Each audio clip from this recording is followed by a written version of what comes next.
The year was 1891, and the Dakota Territory was a land of vast, unforgiving plains that stretched like an endless sea of golden grass under a sky that seemed to touch the horizon. The wind, a constant abrasive force, whispered secrets through the tall blades, carrying the scent of earth and wildflowers, but for Emily Harper, it carried only the weight of despair. Every gust felt like a chilling reminder of her profound, sudden solitude. She clutched her worn leather suitcase in one hand, its corners smoothed by years of travel, and carefully cradled her sleeping infant daughter, Amelia, in the other. The baby's soft, even breaths were the only thread connecting Emily to a world that had turned irrevocably cold and cruel. Emily had come from the East, where the cities buzzed with the mechanical promise of progress and opportunity. Yet tragedy had stripped her of every comfort and prospect. Her husband, Thomas, a kind man with a restless spirit who dreamed of staking a fortune in the West, had succumbed to a virulent fever just weeks after they completed their grueling journey into the territory. Left with nothing but a few tarnished coins and the child in her arms, Emily had become a ghost, wandering from one dusty settlement to the next, seeking the smallest measure of mercy. But the frontier was no place for pity.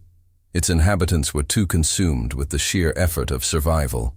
Homesteaders were busy taming the land, wrestling sod houses into existence against the harsh, impending winters, and planting crops in the fertile, unforgiving soil that promised abundance, only if met with relentless sweat and sacrifice. Red Creek was little more than a dusty speck on a surveyor's map, a defiant cluster of rudimentary wooden buildings huddled around a single rutted main street. The saloon's swinging doors creaked a mournful tune in the breeze, and the general store's sign, advertising dry goods and provisions, swung lazily overhead, its paint peeling like sunburnt skin.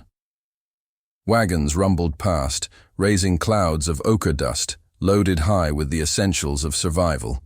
Flour sacks, heavy tools for breaking the stubborn earth, and bolts of durable fabric for mending clothes worn thin by the relentless toil.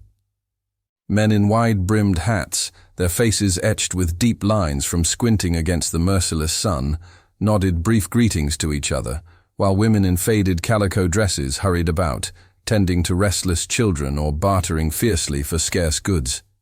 The air was a pungent mix, smelling of dried horse manure, raw pine lumber, and the comforting, earthy scent of baking bread, a constant visceral reminder of the simple, grueling life demanded by this land.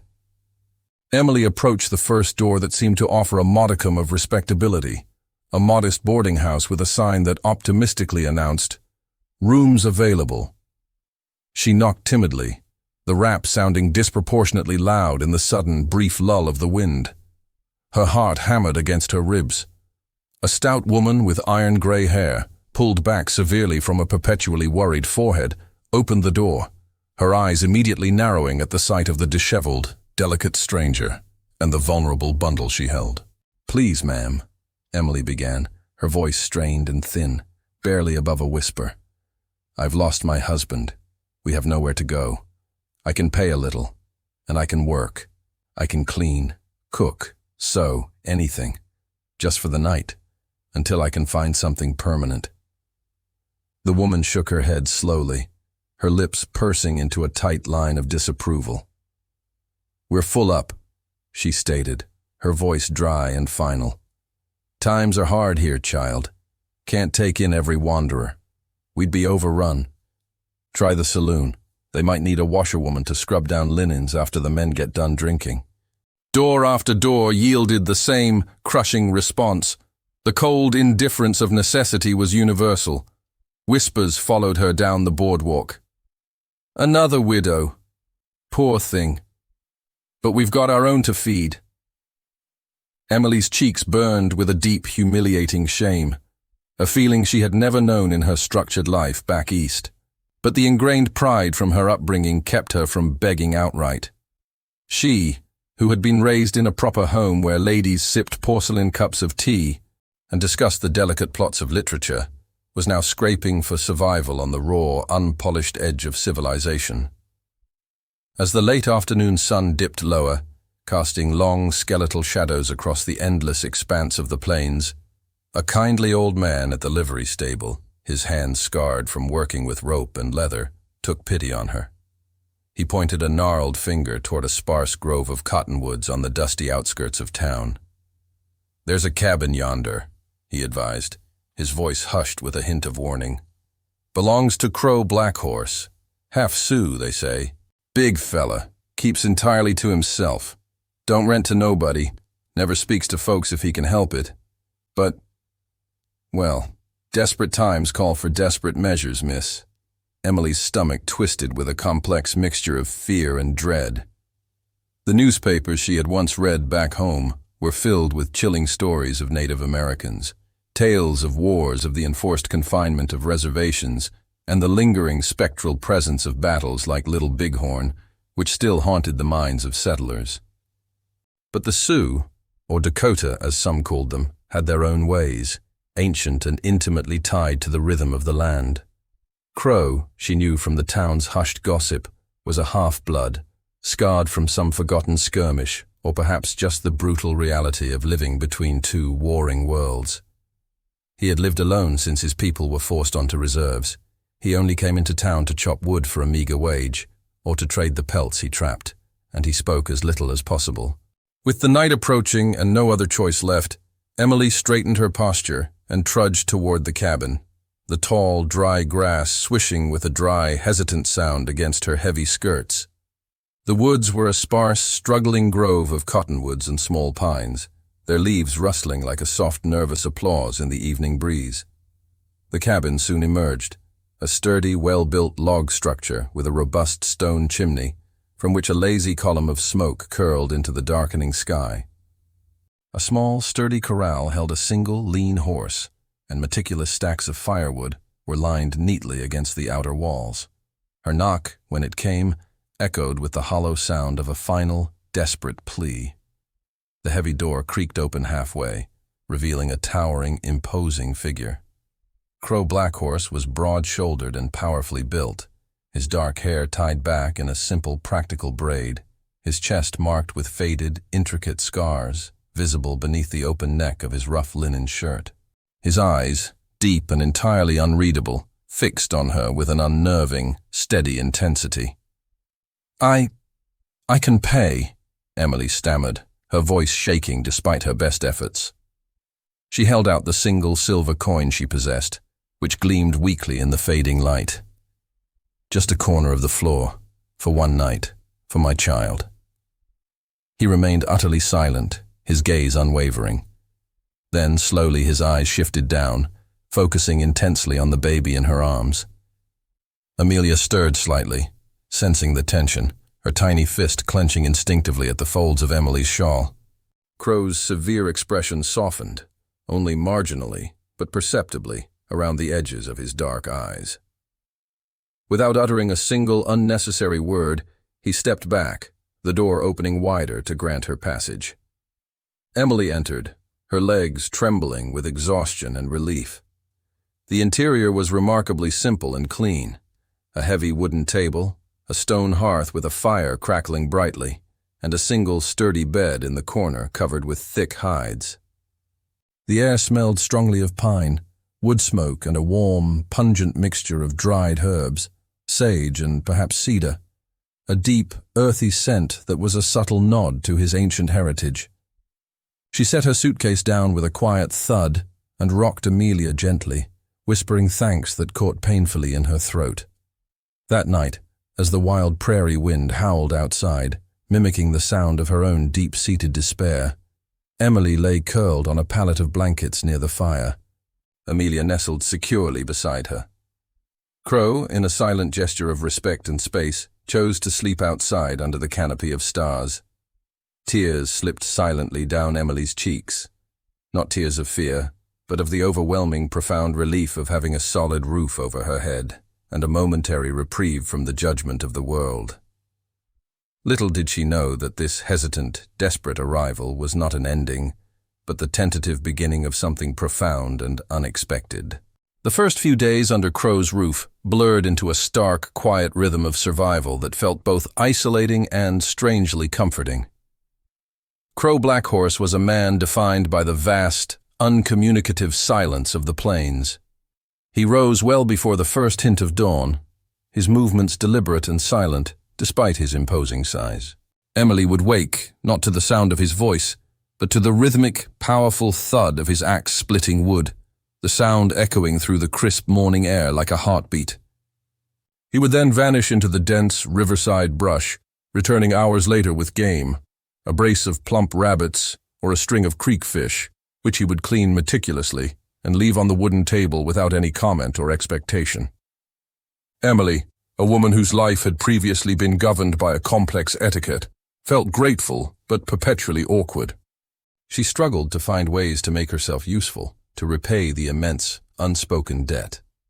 She swept the packed dirt floor until it was immaculate, mended a persistent tear in one of his heavy shirts with her fine sewing kit, and kept water boiling for the harsh, strong black coffee, the kind Thomas had liked. The baby, Amelia, thrived in the sudden stability, her small coos, and gurgles filling the silences from her makeshift cradle, a sturdy willow basket lined with soft blankets Emily had managed to save. Crow spoke in monosyllables, a guttural grunt here, a brief, definitive nod there. His presence was as immense and unmovable as the plains themselves, vast, steady, and entirely impenetrable.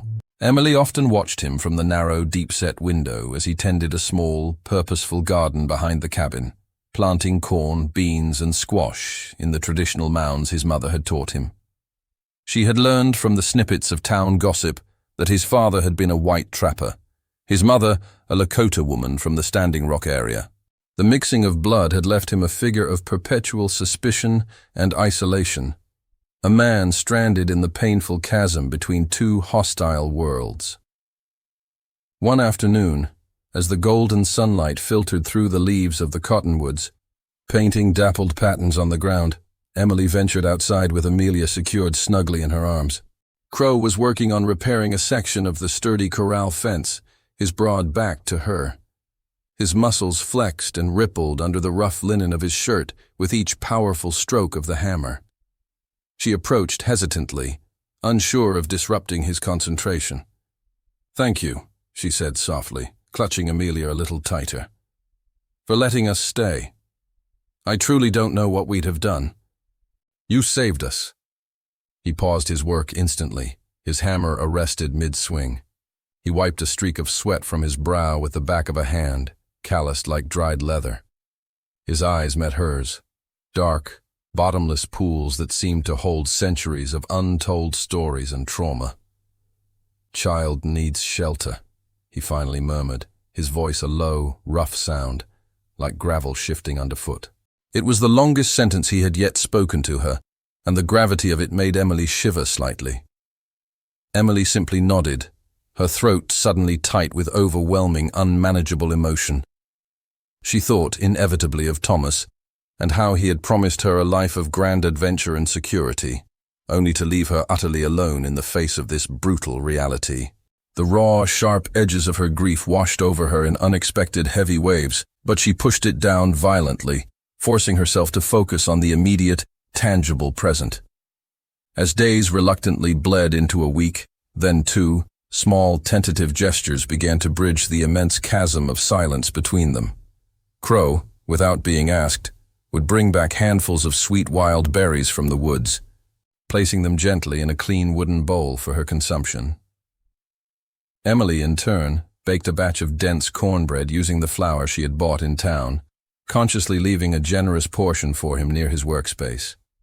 They ate separately at first, their meals silent and punctuated only by the crackle of the fire. But one cool evening, as a sudden heavy rainstorm began to relentlessly patter on the roof, he wordlessly joined her at the small table.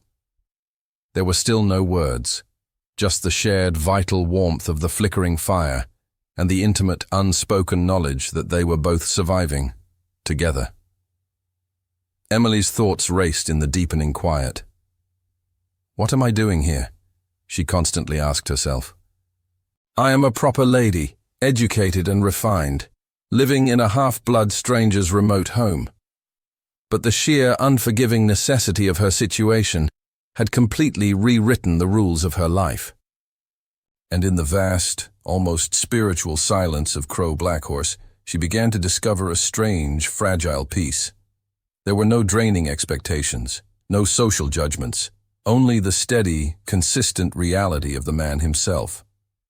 Emily's memories of her previous life haunted the cabin like subtle, lingering ghosts on the constant prairie wind.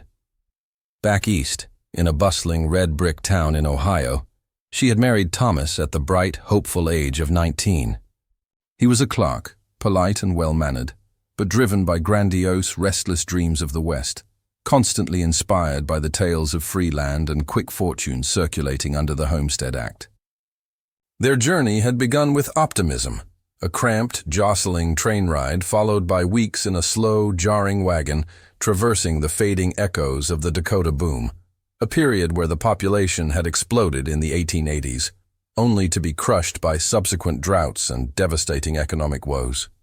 By 1891, the testing of the settlers had become relentless. Thomas had staked his claim to a promising plot of land near Red Creek, but the devastating illness had struck swiftly and without warning.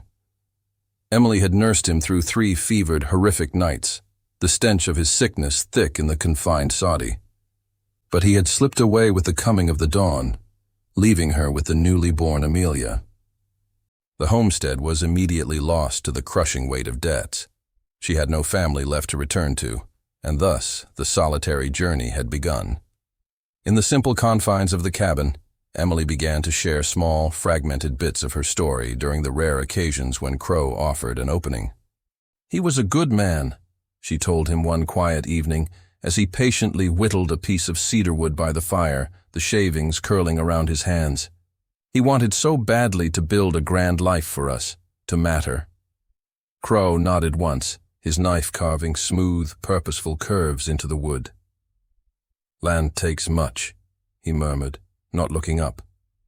"It demands everything you have. Gives little back sometimes." His quiet words felt like a key, gently opening a minuscule crack in his otherwise impenetrable armor. Emily learned, piece by painful piece, about his own profound losses. He had lost his mother, a gentle Lakota woman, when he was just a young boy, raised only by his white father, until the man was killed in a sudden, brutal hunting accident. Crow had wandered extensively after that, avoiding the reservations where his people were confined after treaties like the Treaty of Fort Laramie were repeatedly broken and ignored. He had never been a soldier in any official war, but bore visible scars from constant, often random skirmishes with panicked or hostile settlers over territory and resources. "I live between worlds," he admitted, his eyes fixed on the hypnotizing dance of the flames, the cedar carving forgotten in his lap. Not white, not full Lakota, just a shadow between 2 fires. Emily's heart swelled with a rush of profound, empathetic sorrow. "We're all between something," she replied, her voice soft but steady. "I am no longer the lady I was raised to be, nor the pioneer wife I thought I'd become. We are just here." Amelia, the child, unknowingly became the most vital, living bridge between them.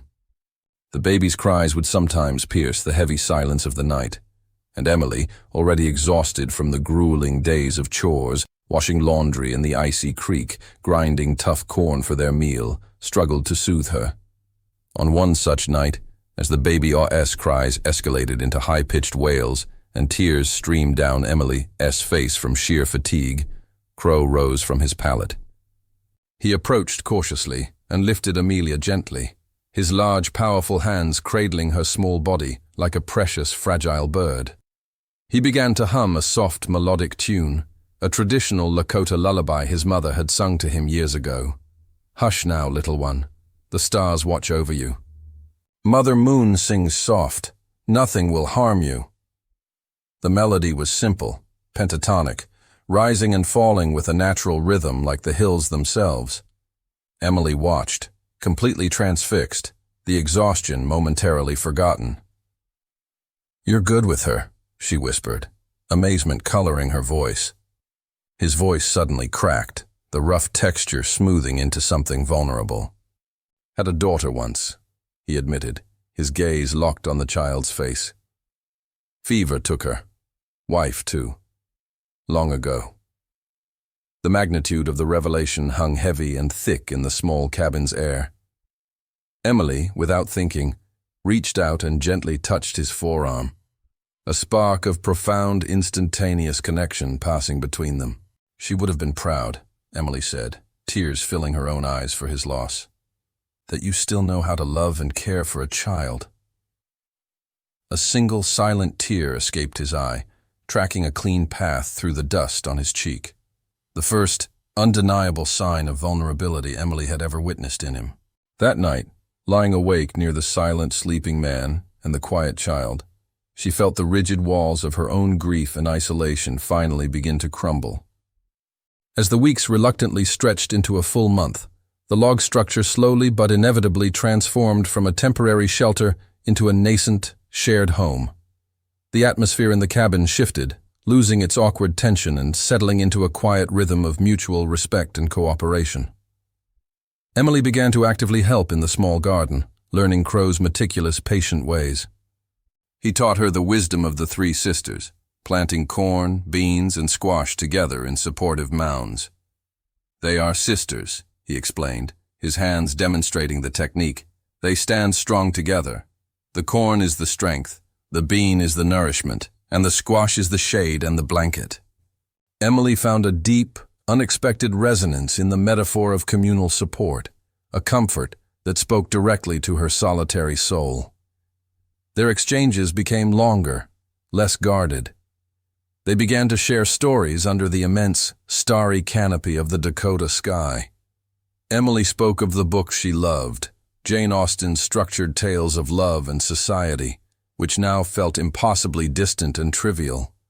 Crow, in turn, recounted the ancient, vital Lakota legends, the profound teaching of the white buffalo calf woman who brought the sacred pipe and the 7 essential ceremonies, or the story of Maka, earth, and Skan, sky. As he spoke, his low, resonant voice infused the familiar landscape with a new, sacred meaning, making the cottonwoods and the rolling hills seem like living entities. In these quiet, shared moments, the seeds of emotional intimacy took root. Emily found an undeniable, quiet anchor in Crow's formidable presence.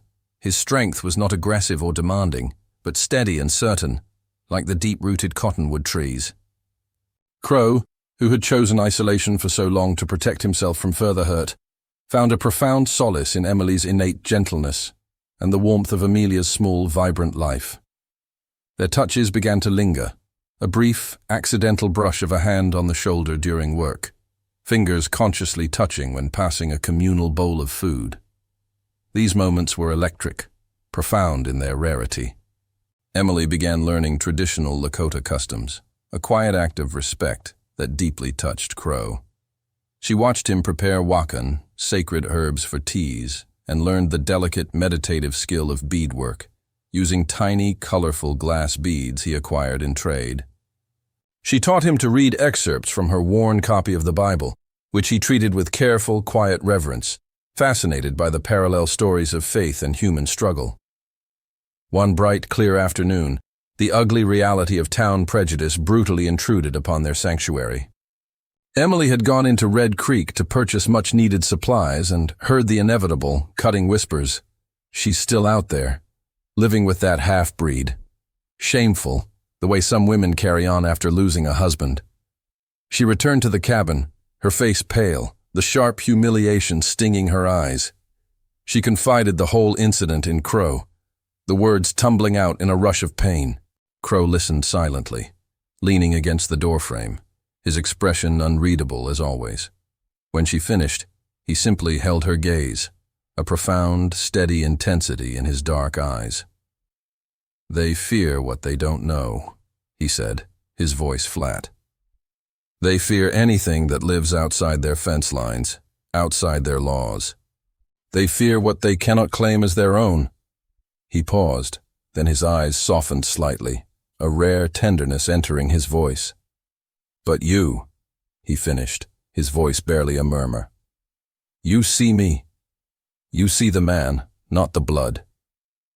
It was the profound, honest validation she desperately needed. Their shared struggle against the town's silent, pervasive judgment solidified their fragile, blossoming bond. It was an intimacy forged in defiance and mutual respect, a love that was beginning to bloom like the hardy wildflowers after a long, difficult reign. Grief, Emily discovered, was not a wound that disappeared, but a constant, heavy companion. Yet, when shared, it became a burden that inexplicably lightened, like two people carrying a great stone. She would still dream vividly of Thomas, of his earnest face, the smell of pipe tobacco on his coat, waking suddenly in the pre-dawn darkness, tears silently streaming down her face. Crow would be instantly awake, a shadow in the darkness, and would comfort her with a quiet, solid presence, often saying the same simple words. The heart mends slow, Emily. It does not forget, but it mends. In turn, Crow began to speak more openly about his lost wife, Leah, and their daughter, Little Star. He spoke of the bitter cold of that final winter, the failure of the government to deliver promised supplies, and the swift, brutal fever that had claimed them both in the span of 3 days. His story was a devastating portrait of systemic neglect and personal heartbreak. Emily learned that Little Star had loved to chase butterflies, and that Leah had woven the most intricate designs into her clothing. They began a ritual of walking the plains together every afternoon, Amelia secured comfortably in a woven sling Crow had crafted from leather and canvas. These walks were not simply exercise, they were an act of emotional reckoning and a deep connection to the land. Crow pointed out the vast, sweeping beauty of the land to her, detailing the indigenous plants and their healing uses. He pointed to the majestic eagles that often circled overhead, high on the thermals, explaining that in Lakota belief, the eagle was a sacred messenger, symbolizing the Wakantanka, Great Spirit, and the connection between earth and sky. "We walk with the spirits," he explained to her once, watching the magnificent birds soar. "Our lost ones are not gone. They are up there. They are the wind. They are the light." Emily felt a profound sense of life reawakening within her. The prairie, which had initially represented only her loneliness and abandonment, slowly began to feel like a vast, living tapestry of resilience. Her old life, structured by parlor rules and social graces, seemed impossibly stifling now. Here, beneath the immense sky, her true self, the weary, heartbroken, but fundamentally strong woman, could breathe. They shared the simple, repetitive duties that formed the backbone of their lives. Emily taught Crow how to make her mother's thick, comforting stew with dumplings. He taught her how to tan deer hide until it was butter soft. They would sit for hours, side by side, silent, yet profoundly connected, Amelia cooing and gurgling between them. These moments were not defined by grand passion or sweeping gestures, but by the quiet, sustained rhythm of mutual, unconditional care. Their emotional landscape was subtly reflected in the natural world around the cabin. When Emily felt her grief sharpen, a sudden cold wind would sweep through the cottonwoods, the rustling leaves sounding like a sigh. When she felt moments of peace and connection with Crow, the sun would pour down, hot and comforting, turning the endless grass into shimmering gold. The plains were not just a backdrop. They were a living, breathing testament to the healing process. The turning point was subtle, almost imperceptible. One evening, Crow returned from a long day of trapping, covered in mud and exhausted. Emily, without hesitation, drew a basin of warm water and, kneeling beside him, began to wash the dirt from his hands and arms.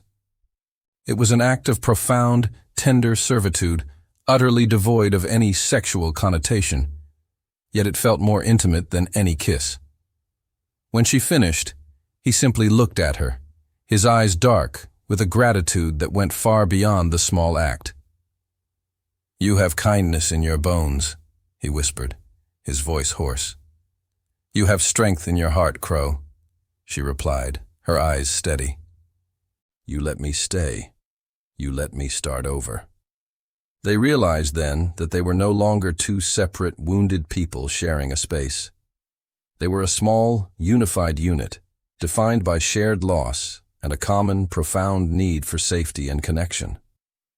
The storm was not merely weather. It was a violent, physical manifestation of the internal chaos that still resided in their hearts. It struck the plains late in the autumn, a sudden, furious confluence of howling wind and torrential rain that lasted for 3 relentless, terrifying days. The temperature plummeted, and the air was thick with the scent of wet earth and primal danger. The cabin, usually a sanctuary of quiet stability, became a drumming, rattling cage. The wind tore at the log walls, shrieking through the cracks, and the rain hammered the roof with the insistent beat of 1,000 drummers. Confined inside, with the light reduced to the flickering, moody glow of the stone hearth, the immense space that had existed between them seemed to shrink to an almost unbearable proximity. They worked together to keep the fire stoked, speaking in low, clipped tones over the constant din of the gale.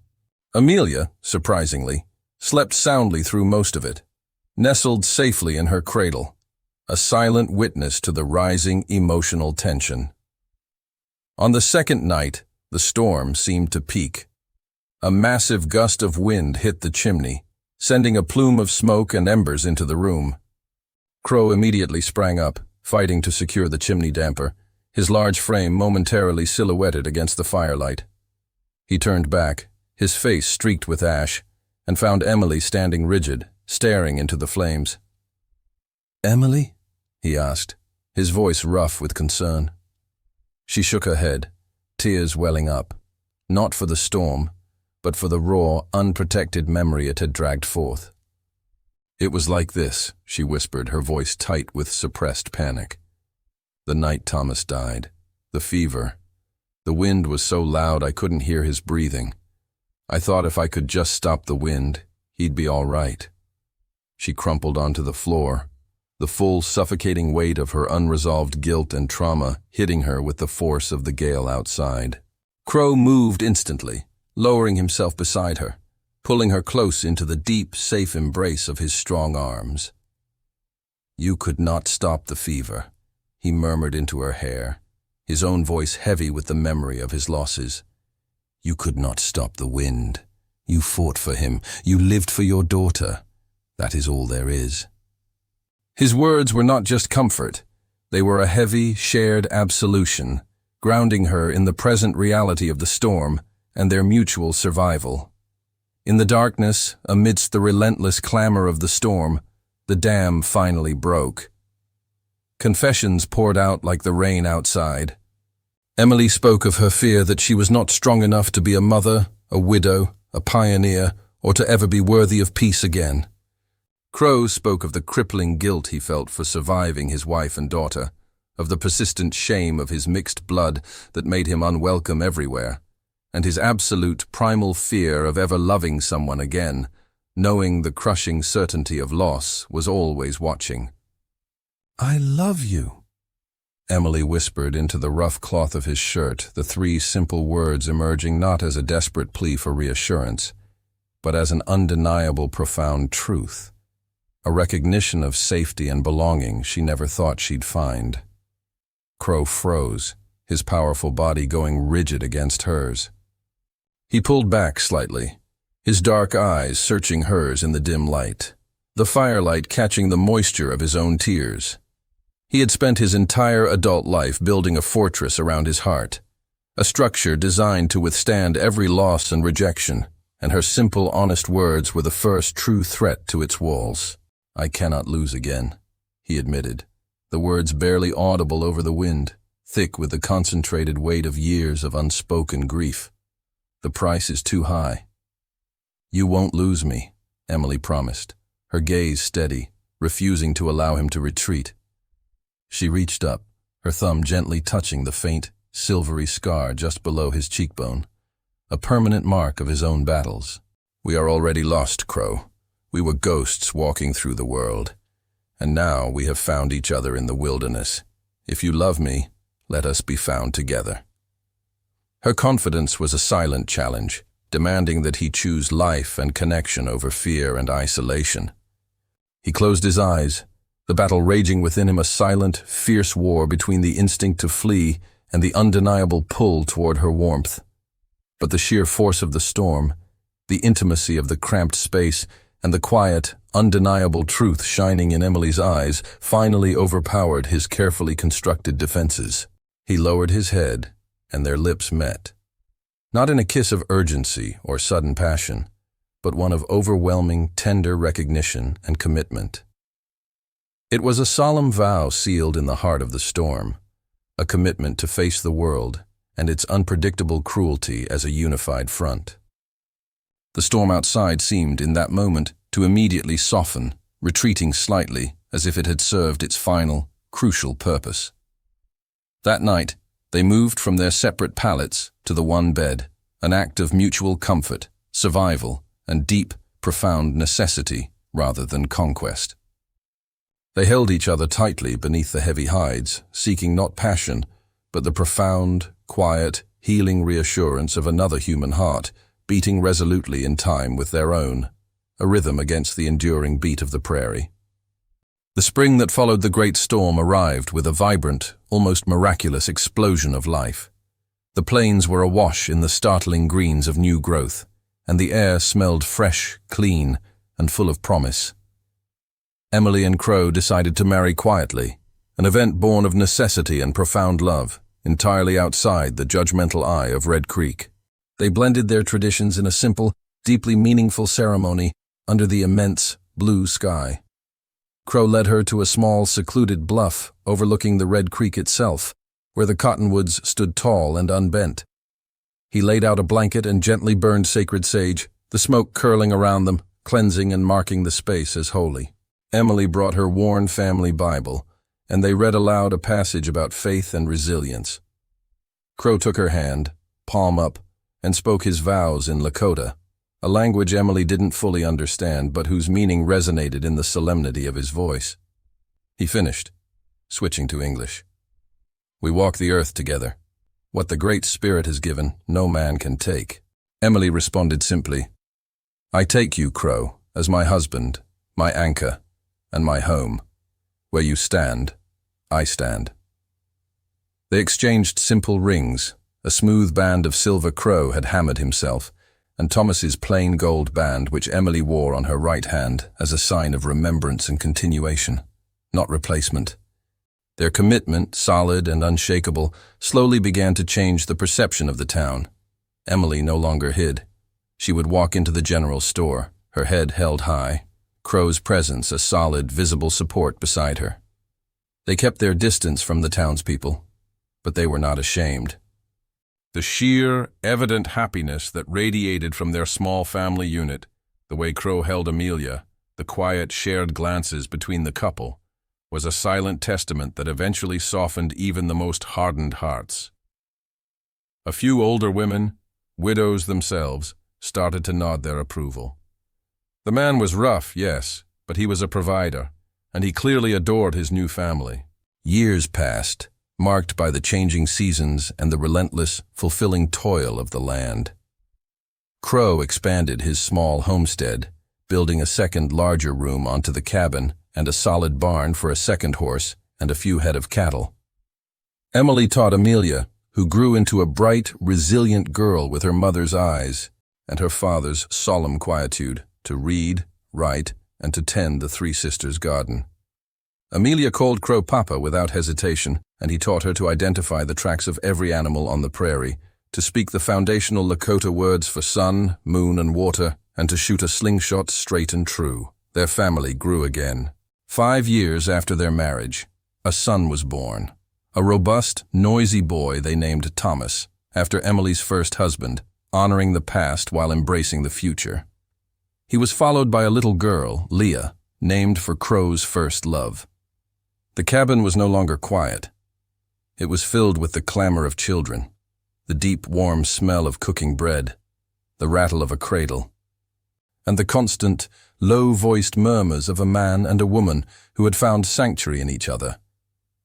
On a cool, clear evening, years into their marriage, Emily sat with Crow on the porch they had built, watching their children play in the long, golden light of the sunset.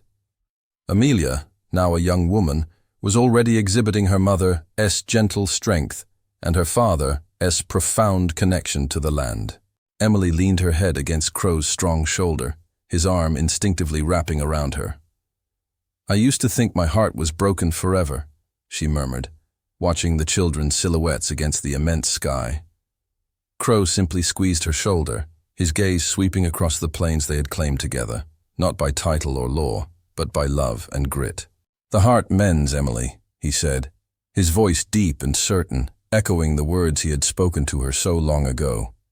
"It mends stronger than before, because it knows what it lost and what it kept." The wind, no longer a mournful bearer of despair, whispered softly across the golden grasses, carrying the sound of children's laughter, the beautiful, final harmony of a family built on the wide, wild plains.